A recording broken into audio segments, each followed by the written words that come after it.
You think you deserve a client because you talked to 100 people this week or you sent 100 emails? Like that is nuts. That's insane because there's guys out there doing 1,000 a day to get maybe like one client, right? Or maybe even one appointment. Like, do you think you deserve it more than them or less than them? Like, really be real with yourself. Do you think you deserve it more than somebody doing more effort or less? That's number one. Like, you have to put in the effort. Don't let your ego be like, oh, I made 25 calls today. Like, that's really good. It's like not Yeah. doing your outreach, being entitled, thinking you're smarter than you are, or like thinking you're a higher level than you are. Like if you have CEO or founder in any of your bios, go take that shit down. All right, everybody. Today I'm here with Triston for another case study slash podcast type video. Crazy part about Tristan's stories, he scaled from 0 to about 24 grand a month last month. Then he's probably gonna hit 30 or something above that this month. Triston joined us about 7 months ago, and he had made zero money at all for about a year straight beforehand, and he actually put that in a post. And then last month he did something like 10K cash collected within 5 days. So it's pretty insane. I wanted to get him on for a quick YouTube video, and we're going to be walking through kind of his story first, then we'll go through appointment booking, then we'll go through sales, and we'll go through whatever we kind of need to. But your kind of story, man, in terms of the year before you joined us, and you're like, what the hell am I doing? How do I get clients? What was that year like? How was the agency during that year, and kind of how did it change at the end of that year when you joined us, and then we made some killer Oh, progress?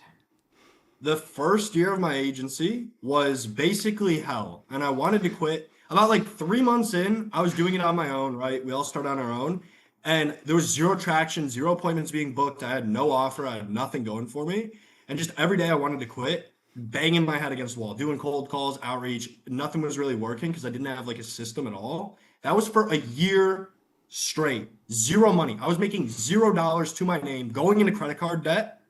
And that was like for the entire year before joining the program.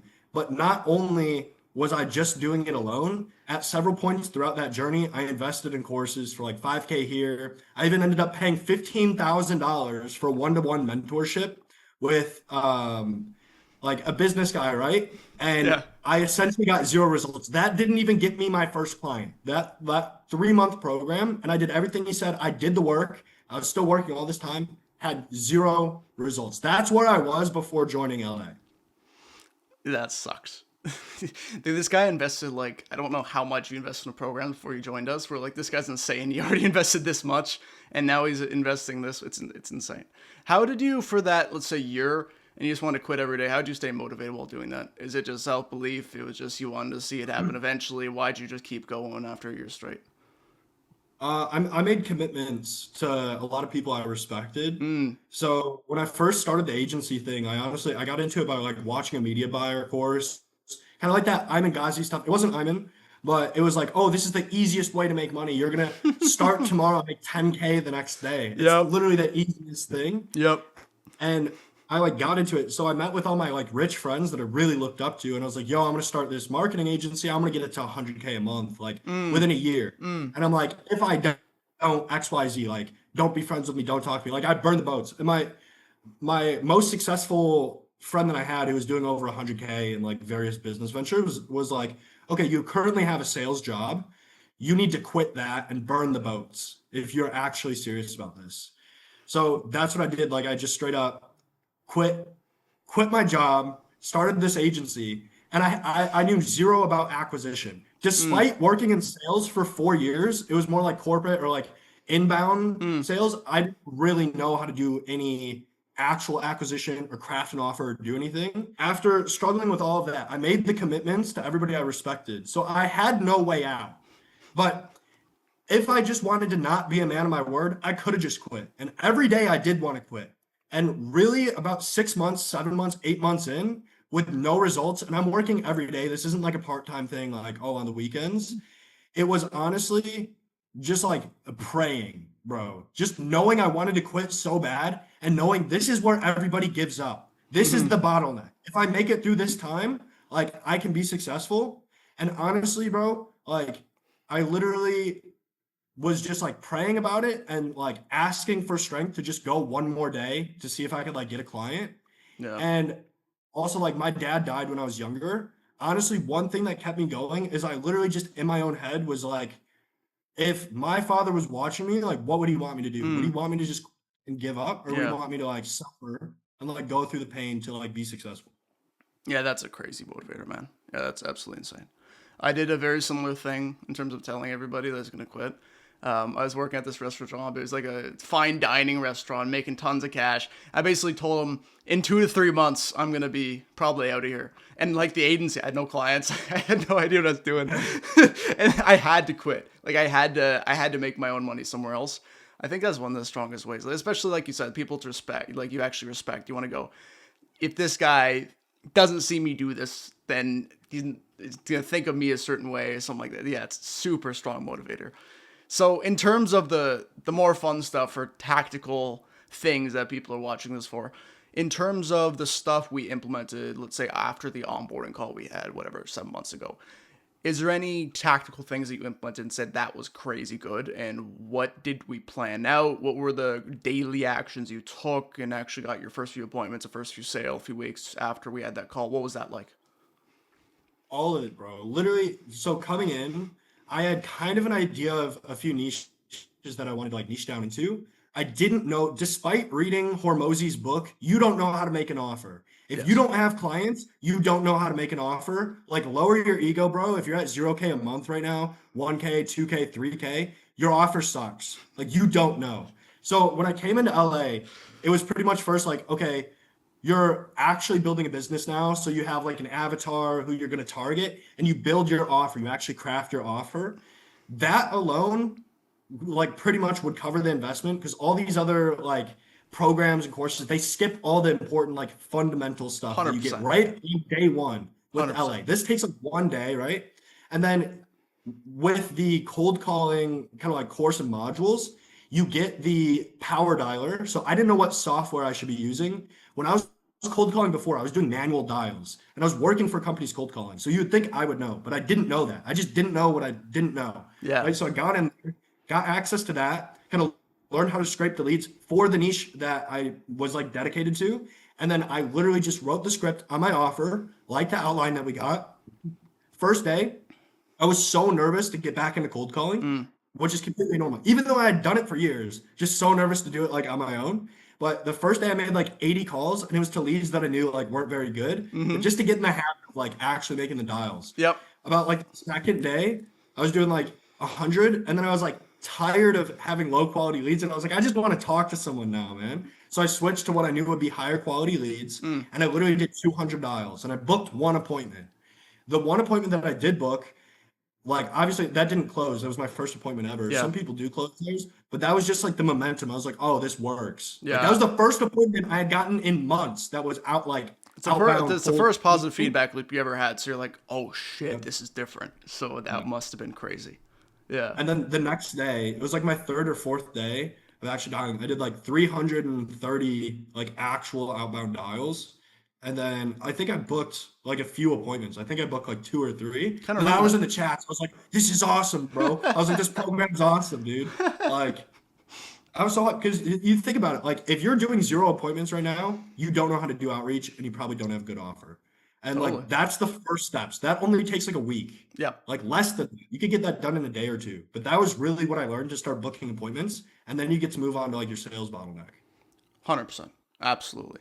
So, in terms of getting the first sale, I think it was probably a few weeks in, you can correct me if I'm wrong, where you got the first client, maybe like a month or so in. What was you can say the ideation process of building an offer for the first client? How did you go about messaging everything you're doing on via sales, on the sales call, without any previous results in that niche? How did that go? How did you make them trust you? In terms of just the first sale, how did you do that? Yeah, so honestly, after I started booking, so what's probably holding you back, if that sounds like you, like my story sounds like where you're at A lot of now, them, is yep. probably a mindset. It's probably fear, and then you also just don't know some certain things. That's what's making you kind of like afraid, right? So I was kind of scared to even get on these calls. Mind you, I had been like actually closing previously for someone else for like 4 years, right? But when it came to like doing it myself, for whatever reason, we just have that resistance, or at least I did. So they actually help you craft your sales script tailored to your offer, and they will one-to-one or like on the group calls one-to-one, they will help you like get to the point where you can make your first sale. So I think I was 3 weeks in to the program and I made my first ever sale. first ever sale on outbound for my agency after a year of nothing. 3 weeks into the program, from 0 to 1, 3 weeks. Like the most amazing feeling ever. I thought I was hot shit. I closed like a $500 setup fee because I wasn't super confident, to be honest. Of I'd course. invested in all these courses, learned the media buying, all that kind of stuff, but I still didn't have the hands-on experience. So it was like that lower rate coming in is kind of what gave me the confidence. I was like, if I mess up, it's like they're only risking 500. But then when I got it, I just made it work. You just make it work. That's what you need to hear. That's the confidence you need. You're going to sign this person. You might not know what you're doing yet. Maybe you do. But even if you don't, if you have the confidence that you will make it work, it will work. Yes. I had the exact same thing, and every successful person I know had the exact same thing. Because it's one of those things where there's the confidence built on proof, and then there's the confidence built on I'm a maniac and gonna make it happen. And a lot of the 0 to 1 in business is I'm a maniac and I'm gonna not sleep for 3 days until I figure out this guy's ads, or I'm not gonna sleep for 3 days until I take these 10 sales calls with no testimonials and convince them to give me money. Like, Yeah. 100% correct. And also, I'd add one more thing to that.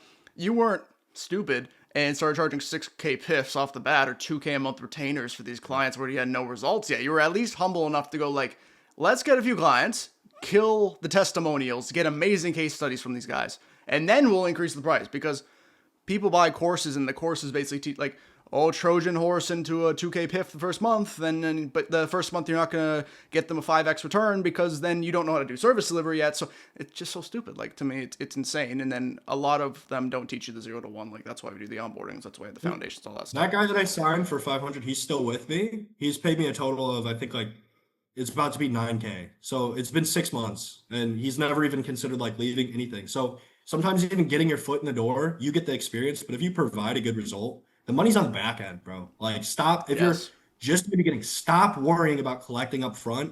Worry Yes. about providing value. That's a big belief change for a lot of people as well. It's like, oh my God, PIFs are the only way to do it. And we'll talk about maybe two quick things here. Two things for you is last month you got 8K off of a client in what? That was like every 2 weeks, or was that every month? Just off of one performance client. Yeah, so the one performance client, it's about 10K a month. 10K a month off So of one performance client. yeah, Like, yeah, and then and people are like, let's sign a 6K PIF for 6 months and then don't care about performance because I don't want to do the delayed gratification. Then they just screw themselves over. yeah. It's insane. But coming back to what you said about, I think you did a post last month about 10K cash in 5 days. Yeah. In terms of the challenges from in the beginning of the program, 7 months ago, of getting the first client compared to doing stuff like that, 10K cash 5 days, what are the challenges now, or maybe the last few months, when you're getting to 5K a month, 8K a month, 10K a month versus back then? How did that change, and what helped you in managing that scale? So looking back, your first 0 to 10K, you're a freelancer, right? Take CEO out of your bio. You don't have a team. You don't have managers under you. Take founder, take CEO out of your bio, right? You're essentially just a freelancer at this point, which is fine. That's where you should start if you want to have a successful business. Scaling beyond that 10K mark, you might start hiring some like subcontractors, maybe like a VA, just like a small somebody to help you out on fulfillment and stuff. Scaling like beyond that, I'd say probably 10, 15 is where you're going to max out on your time. You literally probably can't do more until you start like prioritizing. But at that point, it's like getting a full-time employee. And this doesn't have to be like somebody in America. It could be a VA like pushing buttons so you don't have to do it and buy some of your time back. And that's pretty much the ascension. So obviously you have your product, stuff goes wrong, but you're always going to fix that. And that's kind of always going to happen. But really, I think the levels of scale, like that first 0 to 10, you're a solopreneur, like 10 to 15, I'd say you probably have like one like VA, maybe part-time, full-time. And then from like 15 to I'm about to hit 30, I would say is where you have probably like 1 to 2 full-timers, and you have like 3, 4 people that are just doing work for you here and there, maybe part-time. And you have systems in place to acquire people, clients, and actually provide your product as well. Sick. In terms of the mindset portion when it comes to scaling as well, so going from where you went 7 months ago to where you are now, And is there anything that helped you significantly, either from us or even yourself, that you've learned to manage those emotions when you lose 3 clients or you gain 5 clients at once and then it goes back to 0, or anything like that, to keep going and working as hard as you actually are working? What goes on in your head when you're trying to manage yourself with the mindset side of things? Yeah, I mean, it still happens. It's not something that I got rid of like fully, right? Obviously, I've upgraded my mentality about it, but I think if I didn't have a good baseline, I wouldn't have succeeded in the first place because my baseline was like, I can't give up on this. There's no option. So even when everything's burning down and you're stressed and you have to work 12 hours a day and like clients are maybe unhappy or you're not sure how to like do a certain thing, so you have to go watch like something for a long time and just learn the skill. um like it gets stressful, but ultimately, like, who do you want to be, right? Do you want, like, you can quit, go work at McDonald's, like that's fine. Like if you want to do that, do it, but there are guys out there that won't do it. And I'm sure everybody watching this has heard this before. Like if you get shiny object syndrome or you see a different opportunity and you think, oh, that must be so much easier, like it's not. You just don't know. At one point, I did kind of get shiny object. I was like, oh, maybe I'll try this other business model. And I was like, wow, this is way more difficult than I had even imagined. I'm just going to stick with my agency that's already making money. I was already at like 10K a month at that point. I was like, I would just scale this to 100K. Yeah. 100%. I thought of a very fun question. I don't know how I'm going to phrase it, but we'll do something along these lines. And don't go too extreme to get me banned off YouTube with it, but you can go as far as you like. If there's something that's going to piss people off as a beginner agency owner, but they really need to hear it. So it's something that they believe or they do that is so stupid you get angry at it. You want to yell at them every time you hear it. What is that thing they need to stop doing? And if you were to talk to your old selves about that thing to yell at them, what would you say? Um, Honestly, a few things. I would probably say stop being so arrogant. Like, if you're like, bro, look at your, like, take your ego down for a second and look at your actual data. How much are you actually doing? Like, what do you think you're so entitled to? You think you deserve a client because you talked to 100 people this week or you sent 100 emails? Like, that is nuts. That's insane because there's guys out there doing 1,000 a day to get maybe like one client, right? Or maybe even one appointment. Like, do you think you deserve it more than them or less than them? Like, really be real with yourself. Do you think you deserve it more than somebody doing more effort or less? That's number one. Like, you have to put in the effort. Don't let your ego be like, oh, I made 25 calls today. Like, that's really good. It's like not Yeah. doing your outreach, being entitled, thinking you're smarter than you are, or like thinking you're a higher level than you are. Like, if you have CEO or founder in any of your bios, go take that shit down. Like, unless you're actually managing a team, right? Like, owner's fine. You can own something, right? Um, Honestly, I would say, how committed are you to this? Really, the difference that it's going to make is how committed are you to this? Are you committed enough to where you're willing to invest maybe 1, 2, or 3 months of like maybe your salary or your paycheck or whatever it is? Are you committed to investing that 3 months? Because all money is stored time and energy, right? Are you willing to invest that energy into your future? And are you that sure that you want to do this thing or not? Are you going to put in the work or not? And if you're not the kind of person that's willing to actually dedicate themselves to anything and you're kind of on the fence, then you're probably not going to do it. Because you can either make the decision right now to be the guy that you want to be, or if you stay on the fence, guess what? You're not that guy. So your inaction is actually literally putting you in the place where you don't want to be in. So you need to decide, do I want to be here or not? And take action based on that. Like, that's something that so many people don't do. Like, I invested literally $40,000 Yeah. in like info products, anything, mentors, anything that I thought could get me to the goal. And before I pulled the trigger on literally almost anything, even after I was burned many times, I would just think, if God was watching, what's more likely? What is he more likely to reward? The person that goes all in. Even if I get nothing out of the course, even if it's a scam and they send you a PDF file, bro. Like, what is God more likely to reward, or the universe, or just in general, right? Is Sure. the person who invested everything they had into making it work, or the person who made 25 fucking emails a day? Yeah. Like, really? Completely. And then the guy who doesn't take any commitments whatsoever, and again, like you said, spends nothing, does nothing, They find one troublesome thing in their life whatsoever regarding whatever domain they're in, and they want to achieve something. They're just going to take the easy way every single time. They're just going to find some pain avoidance reason to stop altogether, a shiny object to another thing. It's gonna completely bite you in the ass if you're looking to accomplish anything great. If you're just literally switching every 2 seconds, you're not fully committed. And I think you're a good example here for everybody watching of the idea of commitment. Again, you've just talked about commitment for 5 minutes, but it's one of those things where this guy spent 40K and then still joined us, right? And if you got a negative feedback loop in anything you're doing that many times to a degree, you're just gonna not want to do it anymore. And he still did it. So if you're looking at the business side of things for anybody listening as well, it's like, even if you cold call 5,000 people, maybe you just suck. Like, maybe you just have to try again over and over until you make it work. And until you just see the whole market having this thing not work at all. And then that's maybe when you think about it. But most of the time it's just you. It's a skill issue. It's a skill issue It right? only has to work once Yes. for you to be successful. You have to frame everything through that. It only has to work once. If I even knew if I had to buy 10 courses at 10K to get me to the point where I'm making 100K a month, is that worthwhile? Even if 9 out of 10 burned me, if one worked and I got to where I wanted to go, is that not worth it? Is that a not profitable investment? Like, look at it like an actual investment. And even if you get burned by half the people, which I'm not even saying that's the case, but like worst case scenario, right? But if half of them work, you still are positive. You still upgrade your skill set. You still make more money. You're still more successful because of it. Completely.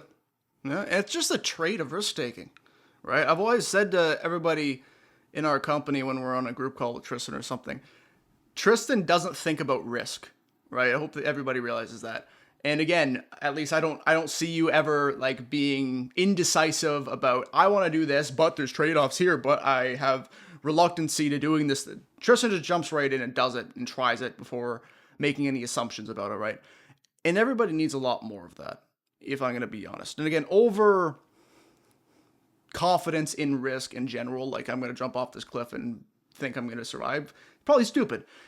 But a lot of people just need to go like, I'm going to do this anyway, even if the outcome's uncertain. That's just the classic entrepreneur mindset in general. If they don't have that, then they're just going to literally quit after 5 cold calls and go, this person said no 5 times in a row, and what do I do now? Like, they just don't have any risk tolerance.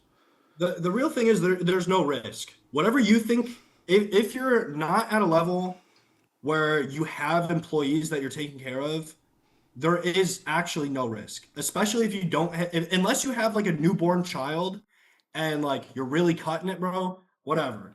But there's no risk if you expand the time horizon. I know that like before I pulled the trigger on like that 15,000 like one-to-one mentorship, like I didn't get what I wanted out of it, but I got value out of it just by the fact that that was on a credit card, by the way. Like that was debt. That was not money that I had.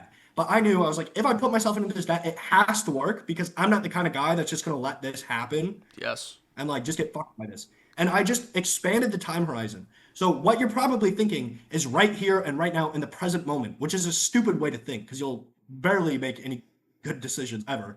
But if you think, okay, if I invest this, what is the downside? What's the possible downside? Okay, I lose out on X amount of money. What does it actually require you with your current skill set level to acquire that amount of money? So if it's 3K, 5K, 10K, 50K, right? Even if I were to invest in something that's 50K and I was working a salary that paid me 50K a year, I know this is a year's worth of energy. So if it doesn't work out, I just have to work for a year and that covers that risk, right? So you're only really risking a year of your life on a $50,000 investment if you make 50K a year. Yeah. So when it comes to something that's like 5, 10K, right? What's actually that risk? If it doesn't work out, okay, now I have to go work for 3 more months and I could try again. I'm literally out of the hole. Like if it doesn't work, you can just make more money. You will make more money, but expand your time horizon on anything you're looking at. Completely. Like right now, I'm about to run a campaign. I think I'm going to drop like 10K on ad spend and just like juice the hell on my agency just to see what happens because I know if I'm like making 20, 30K a month, right? I have that to invest and like risk. And if it works really good, I can either find a new avatar, I can find a new offer, I can find like something that works so good that it literally ROIs. Like if it ROIs at all, like it's Yes. still great. Because you just want to collapse time. Like you probably think about it wrong. If you're Yeah. watching this video and you're already not in like the program, you probably think about time incorrectly. Like that's really a mindset difference between people who make money and people who don't, or like owners at least. Is if it takes you a month to make 2K and it takes me a month to make 20K, all that is I've collapsed time by a tenfold multiple. That's all it is. Yeah, yeah. It's going to take you 10 months to do the same thing that I do in 1 month. All you want to do is collapse time. That's how you make more money. Like we can't literally have more time, but you can collapse it with efficiency. It's input output. It's just, again, 100 cold calls a day versus 500 cold calls a day. Okay, boom, same time in the day, but someone's putting in more inputs. It means they're getting more outputs. Boom, easy. It's exactly what you're saying. It took me a year and I didn't learn what I learned inside of LA in the first week. Like my problem was I didn't find them earlier, bro. Because if I could have collapsed that year of time for 10K, 15K, 20K, what's worth more to me now? The person I am today who makes 20, 25, I'm going to be 30 this month, 30K a month. Would I pay 10 grand to collapse a year of my life? Hell yeah, dude. Yeah. Best trade ever. Yeah, completely.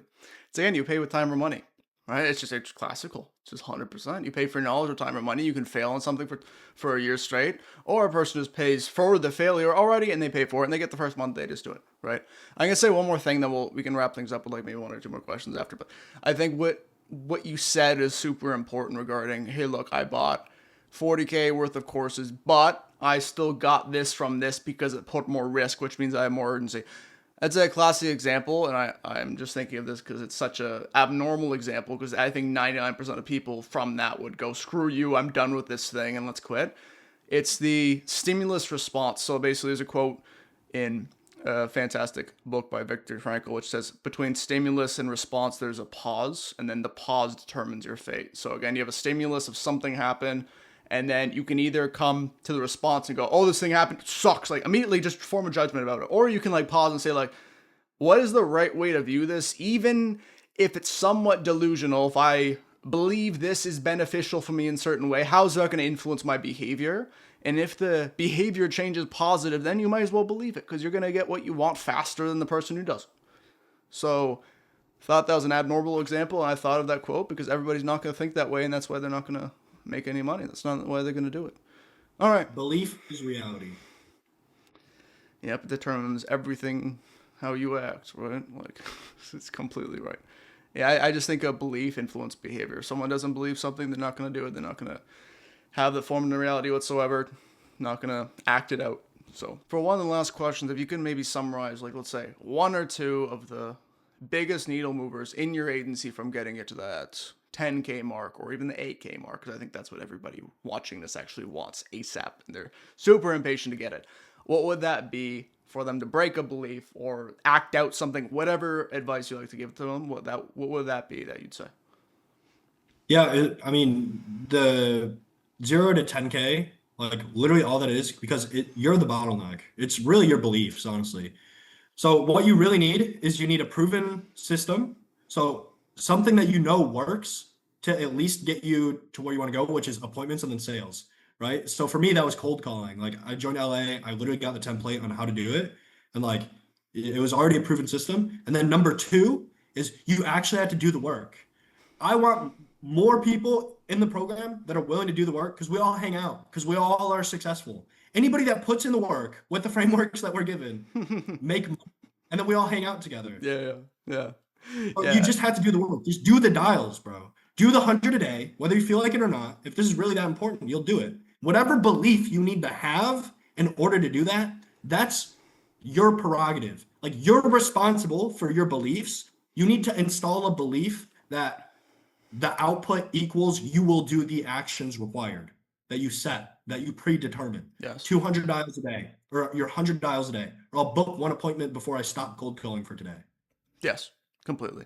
And just on the note of what you said about the group and the community and network and all that stuff, I think that's huge as well, because everybody can just be handed some information on a doc, but then there's no human interaction. They have no accountability, or there's even like group coaching calls with 100 people in it, and then you don't get any one-to-one interaction or anything like that. And there's no accountability. Nobody cares. Like, nobody knows each other. I think the best part about at least what we try to do, or even any networking community in general that is smaller than most massive programs that are taking everybody and their mother in the program, is that firstly, we give you guys the stuff to execute on. But then everybody, if they don't do the work, we're in touch with each other. Like, what the hell are you doing? Like, you're on the group coach call last week saying you're going to do this. Why aren't you doing it? You're in this position. You have the money for this. You're not investing in ads. You're not running a team. What the hell are you? And then we all talk to each other about that stuff. So I think that's a massive thing that I think, at least when I was starting, helped me. And I think a lot of people in the group also really like that. In terms of... the community is way better than any other program. I'm still in other programs. Like, I still keep joining other programs. I'm probably never going to stop doing that. I'll never stop hiring people that are above where I'm at to get where I want to go. But the one thing that's really different about LA is, like, they actually care. It's very personable. I'm in like a sales program right now, and it's so impersonal. There's 50 people on a coaching call. You have a 15-minute one-to-one once a month where the guy's just like trying to get you off the phone. That is not this. These guys care about you. It's very like one-to-one. It's personal. They know your name. They know where you're at. Like, they remember stuff about you.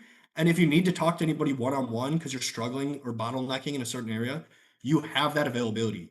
Like, it's genuine. There's like a genuine human connection and a genuine network inside our program. And even like the bigger guys who like maybe aren't like that 0 to 10 or like 10 to even 20, like, we still all are pretty active because we love the community, like there is a real community of people in here that it just doesn't exist in any other program I've been in. Let's go, man. One last super salesy question that I have to end off with is, if someone is thinking of booking a call on my team, in the description, they're like, what the hell is this for me? I don't want to buy something and I don't want to take the risk. Or is this a fit for me? Whatever the heck advice you'd like to give to that person thinking about joining, or any advice for them to do anything you'd like, what would you say? Yeah, I would start with thinking where you want your life to be. What are your actual goals, right? Do you really want to do this? And if that's yes, if you really do want to have an agency, if you want to be a business owner, if you want to be successful in your life and you're on the fence, guess what? You're already starting to not act like a successful person. Like, you make the decision to do it or you don't. And I'm not saying like get on the call, just give them the money right away, right? What I'm saying is you need to make the decision if you're committed to this or not. And if you're committed, book the call, hear them out, right? And if you're actually committed, you'll be successful. And look at your current life. Are you happy where you're at? Are you happy with your current job? Are you happy with your current lifestyle? Are you happy with your freedom? And then where do you want to go, man? And really, really think about it. Don't just watch this video and then be like, oh, that was interesting. Really think, where do you want your life to be in the next 6 months? Right? I changed my life, bro, in 6 months. I was making zero, nothing. I'm going to make 30K this month. Like, think about where you want to be. Take action based on the guy who you want to be, not where you're currently at. Amazing. All right, everybody, thank you very much for watching. Triston is an absolute G. And Triston, is there anything you want to link for social media or anything like that in the description? No, I don't have any. You're good? Cool. No, I don't need your guys' money. he doesn't need a 95K mentorship for 1 month. Yeah. Yeah, get to 20K a month first, and then we can hang out. All right, thank you guys for watching. I'll see you later. Peace.